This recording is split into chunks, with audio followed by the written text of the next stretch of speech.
All right, we're live, buddy. Say hello. Hey, what's up? What's up, man? How's it going? Good, brother. How are you, man? Happy birthday. Thank you. All right. You work on my birthday here. I know, it is. Good afternoon, everybody. My name is Alex Vidal. I am president of Related ISG International Realty and host of the show you're watching today, episode number 68 of the Closer Club. And if there's ever a closer I've had on the show, it's this guy to my left, David Marder. David and I go back, man, we've been in the business 5 years. We just missed each other at ERA, reconnected as a result of this show. And happy birthday, man. Thank you. How old? 36. 36. He's Today. killing it. Today. Now, stay tuned because after this episode with David, we are going to tour. We're shooting live from a beautiful $6.8 million house in Fort Lauderdale. Brand new construction. You're going to actually see some construction materials around, but it's probably one of the most stunning houses I've ever been in on. But in 5 years, this guy has become one of the top realtors, not only in Fort Lauderdale, but at Related ISG International Realty as well. And he's one of the most down-to-earth, hardworking guys I know. And there's a lot that you're going to learn for our realtor viewers out of this episode. You ready, dude? Ready. Let's do it, man. Thank you. All right, so 5 years ago, just over 5 years ago, you got your license. We miss each other at Herman Group. Yeah, a few months. The ghost of Alex Vidal. The ghost of Alex Vidal. That happens. Yeah. And now, dude, within 5 years, you're one of the top realtors. Why did you even get into real estate? My background comes from marketing and brand management. And, you do the corporate thing for a while. Sure. And I was turning 30, 36, or maybe almost 6 years now in real estate, 5.5. But I kind of just realized that the company I was with wasn't for me, and I was either going to start looking for a new job, shopping the resume out, which would have most likely brought me out of Florida, which I didn't want to do. And I had a lot of friends and people that do very well in real estate in New York and in Miami and Fort Lauderdale. And I figured it was now or never. Let's do it. Let's give it a shot. And now, you are one. Let me move my my little microphone here. Yeah. You are one of the guys that I know that, there's a lot of realtors that are in the business a long time, and very rarely do they reach the levels of success that they do, period, let alone in less than 5 years, because we've been talking for about a year now. Yeah. What were the top three things? What was it like when you first got your license? Okay. And what were the top three things you did to get to the levels you're at today? Well, when you first get your license, you kind of wake up with a piece of paper and a license number, and you don't know what to do with it. So for me, I kind of singled out a friend of mine and other people in the office that would let me do anything for them. Okay. So when I first got my license, I was going to work every day and offering people to let me pick up their lock boxes, let me do their open houses, whatever. Let me help them with the grunt work. Whatever I could. Yeah, the mailroom. Yeah, that's the analogy. The analogy. Thanks. Yeah. What's interesting about that is a lot of realtors, when you look at I've had Dora Puiga on, Nelson Gonzalez, Julian Johnson, Karen Elmir, Michael Citron, some really big, Don Incravaggio, the really big names in South Florida, and they all started the same way. They all did the grunt work. They didn't move into listing $6.8 million houses from the get-go. No, it's nice. If you're plugged in like that, you can get them day one. That's awesome. But so I'm going to press you a little bit. That's one thing that you did, right, when you first got into the business. What are a couple other things you did when you first got started? Just to kind of get your first listing and things like that, you're saying? Yeah, sure. Here you are, you got your listing, you got your license, right? Yeah. You started doing some of the grunt work. What else are you doing? Well, if you can, if you have a good enough agent in your office that has a team that's willing to let you join the team, maybe you take the stuff that they're not willing to do, the lower end stuff. Other than that, I eventually just started buying leads. I said, I can't sit here waiting for someone to come to me. So I did, Realtor.com and Zillow stuff to start. And I'm just relentless on the phone. That's me. I don't let them slip between the cracks. There you go. You're pounding the phones. Yeah, and I was driving every day. My goal was to get 3 or 4 new people in my car a week from online, and then show them houses until there was literally nothing left to see. And you're not doing that in the pretty areas when you first start out. Yeah, when you first start out. Yeah. So one of the things I love is you deal a lot with. You are always that's one. Let me regress. One of the things I love about our business is, and I know technology is coming in strong, but there's a certain segment of our market that is always, or a certain part of the market that's always going to remain that face-to-face, belly-to-belly, palm-to-palm. Things that just technology can't answer, right? Yeah. So one of the biggest questions we get as realtors is, how's the market right now? There's a lot of noise out there. So when a customer, buyer, or seller asks you, David, how's the market doing? How are you answering that question? Well, 70% of my business right now is Broward County. I still do about a third or so in Miami, but I'm telling them the market's really strong in Broward, especially single-family homes. And then if you look at some of the statistics, I think there's these guys that sit back in an office and analyze statistics, Sure. and they look at new home sales are down 20% or something. But it kind of makes sense because we come out of a recession, you get so many buildings being built at the same time. They all get delivered in 2018. You can't keep that pace going, right? So there's a wave. So if, I'm making up fake numbers, but if 10,000 new homes were built last year or new condos, you can't do 10,000 new this year. So of course, from a faraway perspective, that looks like a decrease. But that kind of helps us with our organic growth. And when you look at the inventory on the market, and you look at the fact that no new buildings are planned in 2020, 2021, 2022, at least new developments in my area, in Broward, and 90% of the existing are already sold out, I think we're going to have a good market in the next few years. Yeah, it's a great way to look at it. I know Craig looks at it that way too. Some of that I stole from Craig at the Related Report. Yeah, Craig with the Miami Report, he talks about the inventory, right? And he talks about how, everybody's looking at all these units that are being delivered, but the reality is that the new buildings that are being built are going to be 80, 90, 100-story story buildings, right? So if they've even been announced yet. If they haven't even been announced, but even if they are, they have to reach a 50, 60% pre-sale requirement. A building that size is going to take 2 or 3 years. A building that size is then going to take another 3 or 4 years to build. We're not seeing any new inventory for the next at least 6 to 7 years. Exactly. If you see a buyer, you tell them you have to pick what's from out there on today right now. That's right. I love that, and I love how you're really digging deep. It's not just, hey, we're down 10%. The reality is that's a fake number. It's a fake number. And then just to add, in Broward, I'm able to say a lot of our buyers and some of the pre-construction and now new condos like the Auberge and the Paramount that's come out the last few years. Big domestic buyer. It's not such a speculative market like it is in Miami, so I'm able to lean on those type of stats where I'm selling. Now, not only do you work with a lot of buyers, but you work with a lot of sellers. So my next question, let's talk about listings. How do you handle unrealistic sellers? How are you bringing them down to earth? Because one thing is to get the listing, the other thing is to get a listing that's actually priced right. So yeah, the biggest unrealistic part of a seller is what the price is. Yep. And you hear everyone say educate them on the market, and that comes with showing comps and showing what things have sold for. But I think there's another side of that too, which is educating them on what buyers are doing in today's market. And I would tell you that I tell my clients that the education process for the client is buyers are not looking at houses that are priced way too high and going, oh, that's priced so high, let me come in with a low ball offer.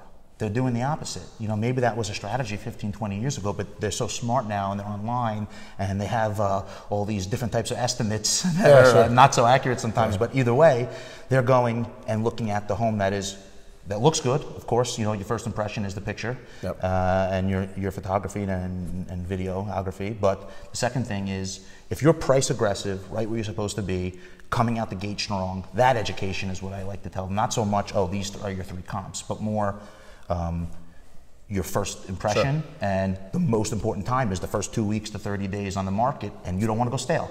So price sharp. All right, there you go. I love it. Now,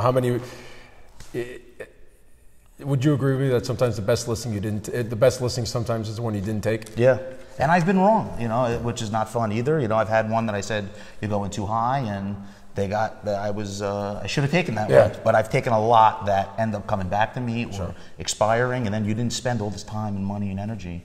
But if you can convince them or educate them that price right will bring them more demand, which potentially will bring you multiple offers. The biggest seller is scarcity and the fear of missing out. Sure. So you want people to come into the home and know that, wow, this is a beautiful home. It's priced right. Someone else is going to make an offer. You don't want them to think, we have time. Oh, dude, I love that. That's a great approach. Instead of saying, hey, let's price it high and see what happens. No, let's price it right, get an abundance of offers. Fear of loss instills in the people, and that's what it is. That's what it is. So on that first weekend, you want to do an open house or whatever it is, get enough appointments set up that there's enough action there and people can sense the action, the consumer can sense the action, and they go, if we don't make this offer, it's going to be gone next week. And that comes with price. You could be the best marketer in the world, but you got to price it right. Yeah, that's very interesting. I think, how many times do people walk in and see an overpriced listing and say, it's so overpriced, I got time, let me keep looking? You cannot give them the sense that they have time. That's with everything. That's it. Yeah, it's psychology. Craig, I like that one. We should use that one. Yeah. All right, let's go in the lightning round. One word, very short answers. Best ROI for leads. Know your pre-construction. If we're talking just ROI, Why not sell a 6% commission? Got it. That's a good return. So, but the return on investment. So, where would the investment be there? Would it be just in time, or where's the ROI? Let's talk money. If you had to put your money somewhere, where would you put it? Develop your brand online. All right, develop your brand. Got it. Favorite social media platform? Facebook, Instagram, YouTube. You know, I know Instagram's the future, but for a lot of my demographic, Facebook. Yeah, Facebook's definitely mine. Yeah. One daily practice every agent should be doing to make their business better. One daily practice every day. Text on the toilet. Text on the toilet. Wake up, brush your teeth, shut the door behind you. I text 50 people every morning when I'm doing my hair and doing my business. There you go. So if you're getting a text from David early in the morning, now you know where he is. That's what I'm doing. What 50 a day. Don't stand up. That's like, can't stand up till you do 50. It's like 50 push-ups, you know, 50 texts. That's funny. What percent? I got you there. Yeah, you got me. I threw your feet, right? All right, I like that though. You don't get off the toilet to do 50 texts. Yeah. What percent of your income do you put back into marketing? 25%. Yeah, you spend big bucks on a little more than that. I'm trying to decrease it right now. Yeah, no, but it's paying off. I mean, look where we're at, right? Sometimes when you're doing a new initiative, you have to kind of ramp up, Sure. and then hopefully you can bring it down. You know, get it going, and then you can. Yeah, if it's working, you don't want working. too many. You don't want too much that you can't handle either. So Really, you think that's true? Okay, let's keep on that. So you think having too much is not a good thing? well, what if you spent $1 million a month on Realtor.com? Could you handle all those leads? Dude, if you spend $1 million a month on Realtor.com and you can't handle leads, talk to me. That was a bad example. Talk to me, and I'll set you up. I'm not sending it all to them, but if you spent it on your website, on anything, if you're getting too many names, who knows? Got it. All right. If you could only pick one way to prospect, what would it be? Only one way to I'm a phone guy. Okay. I think I like to be on the phones. Sure. My niche is clients coming in from out of town. I'm kind of doing like that concierge service where someone from New York, Massachusetts, wherever flies in. I'm picking them at the airport and I'm giving them a tour of the neighborhood and I'm showing them things. And I think that stems from me speaking to them and cultivating it through the phone. Yeah. Multiple contacts. So that goes back to something about technology, right? Technology can't put somebody in the car and drive them around unless they're in a self-driving car. But even then, it's that face-to-face, belly-to-belly, palm-to-palm. And they need the education. They want to know a local person who knows the market's helping them. Yeah, that's what's going to separate you guys. Pay attention. First question you ask every buyer you're working with. You know what? I try to build rapport. So I know this is a silly answer, but it's like, what's up? How are you? Where are you from? Are you in town? Sure. I kind of start off that way. But eventually you want to know, if you want to get into the nitty-gritty, your first real question might just be, that's a tough question. Sometimes you're qualifying them. Sometimes it's, are you pre-approved, things like that. But at higher price points, I don't even go there. I'll get you off the hook. Yeah, and I'll tell you how I got you. I'm going to take you off the hook. The one question you asked about how are you, and I actually just had this conversation with somebody earlier. She's like, "Oh, I'm so sorry. I'm calling from New York. There's a lot of noise behind me." I'm like, "Hey, that's cool. How you doing?" That's what I do. And she's like, she goes, "Oh my God." I felt like that was a cheesy answer, but it's really what's up. What's up is the question. So in our No Excuses coaching program, one of the exercises we do is we force our agents in the coaching program to open up every conversation, whether you're the cashier at Publix, or you're at the mail office, or you're at the DMV, wherever you are, just stop and ask the person how you're doing. And as corny as it sounds, the wall immediately goes away, and you can get away with murder. Exactly. So that's what I meant by my first questions are rapport building questions. Exactly. And a lot of times, okay, great, you found it. Are you working? Most questions probably are you working with a realtor? Great, you found my listing online. May I ask you first? Are you working with a realtor? How you doing today? Yeah. I'm doing great. Whatever it is. Yeah. I love that. All right. And I think you kind of answered this already. But if you were you just got your license today, what's the first thing you'd be doing? Yeah, it goes back to that first question. I think I would try to find someone that I can really shadow. Sure, absolutely. I think that's a big part. By the way, it's another common denominator among the heavy hitters that we've had on the Closer Club. You need a mentor. So I watch your show. Yeah. You need a mentor. All right, last question, and then guys, stick around because you have to see this house. It's freaking amazing. Book, podcast, or TED Talk recommendation for the audience? Me and you connected on a book because I finished it already now, the David Goggins book. Yep. And Can't Hurt Me. Can't Hurt Me, yeah. He talks about testing your capacity and a lot of things that I think are good. But you know what it is? I'm not a big motivational guy. I don't listen to the Tony Robbins of the world. I'm not saying you shouldn't. He was more about stop crying over yourself. Yeah, you know what I mean? Just get out there and do it. And it was less rah-rah, which was good for me. Correct. It was raw, Yeah, than it he's was very like, oh, raw. you can do whatever you want to put your mind to. No, it wasn't that. It wasn't like, you know, the secret. It was more like, you know, forget about it. Whatever's bad and whatever happens negative, push through. Yeah. You know what's crazy? You mentioned capacity. I remember that final moment that you and I were talking on the phone. It was a soccer practice at night, and we talked about the book, and then we talked about both of us being fascinated with our capacity. You know, we just so you know, David and I, for all of you that question the show, David is one of our top agents in Related ISG. We did know each other from back in the day at ERA Herman Group, where we knew of each other. And David started watching the show, text messaged me privately about it, and here we are now. He's one of our top agents at Related ISG. And part of that conversation was testing our capacity, and both equally being fascinated with capacity. And I don't like feeling comfortable. I think that's a common denominator, is, you know, complacency, feeling comfortable. Oh, I did X this year. It's like, no, how can I increase that? You know, I know you're doing it with a lot of different stuff too. That's right. All right, so we're going to tour you around. We're not going to do the entire house, because how many square feet is this house? The house is over 11,000 square feet. Sure. It's about 9,000 under air with some other air-conditioned garages and aspects to it. Wait till you see the garage. If I may, this is a brand new community in Fort Lauderdale called the Enclave, which is a section of Coral Ridge Country Club, where there used to be a public portion of the golf course. They've divided it into 36 lots.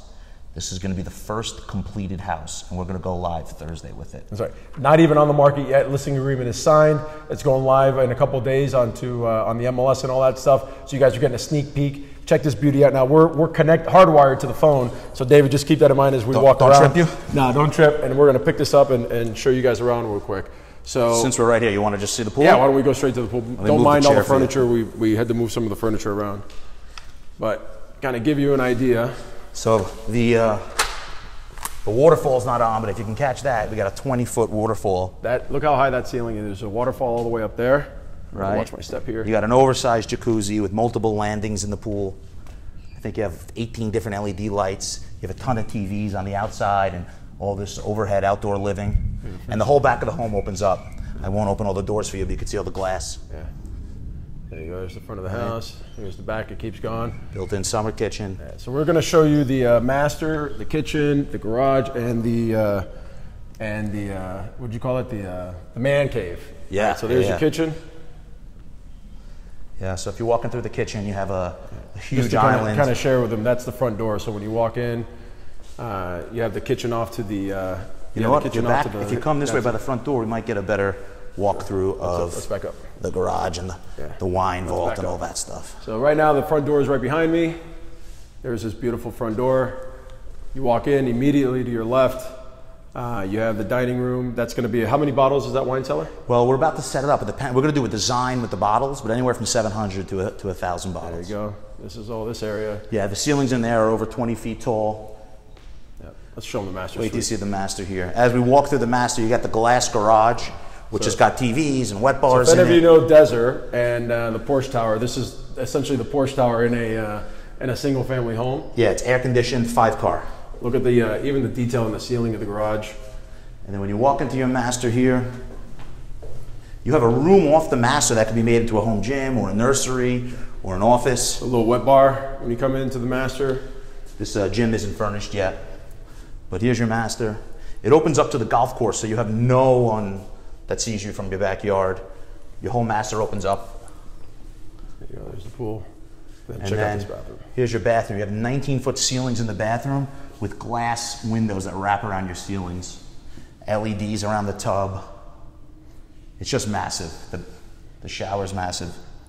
And the closet's going to be right off to the left.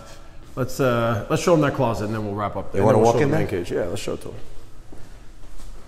So all your doors are glass doors. Here's your closet. Here's your men's side. Yep.